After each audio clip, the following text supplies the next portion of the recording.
And we're going to carve away for a second. We have Congressman Kevin Brady, Republican from the great state of Texas, with us now, who has been listening to the Q&A session by President Biden.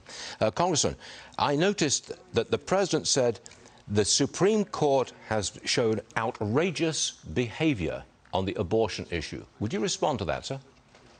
Yeah, so I strongly disagree with that. Look, the Supreme Court corrected a mistaken ruling from 50 years ago and has really returned the decision-making on abortion access or restriction to where it belongs, to the people, to the states, to their elected representatives. We know that the Supreme Court rulings over the years have not created any common ground or resolved this issue.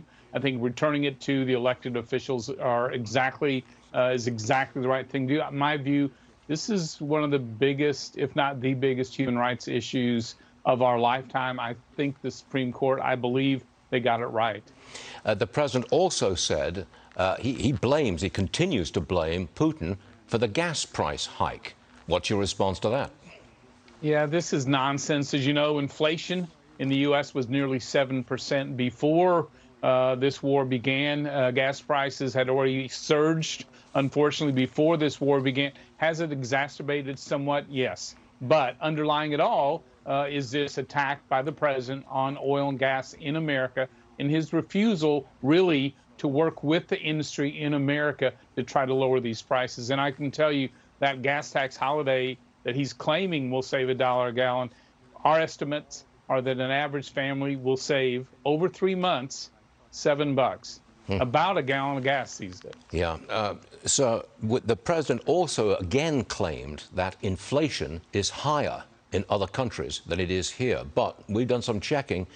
Inflation is lower in France, Canada, Germany, Italy, Japan, France, and a couple of other major countries too. He's wrong again on this. Yeah, no, he's dead wrong again on that. I think confused about it, frankly. Most reports show America's inflation is about 3 percentage points higher than most of the world, mainly because of his spending policies and his anti-energy policies. We are living in a very cruel economy. The new inflation numbers this morning is more bad news. We've got reports of Americans skipping meals, conserving water, eliminating meat, dipping into their life savings. And this number, Stuart, really bothers me. 26 million Americans have had their savings wiped out under Joe Biden because of this inflation. And 1 out of 4 Americans are delaying their retirement because of Joe Biden's very cruel economy. And that's why I think his poll numbers are just so staggeringly low. They are staggeringly low. That is true. Congressman Kevin Brady, thank you very much for joining us this morning, sir. Very important performance on this particular day. Thank you, sir.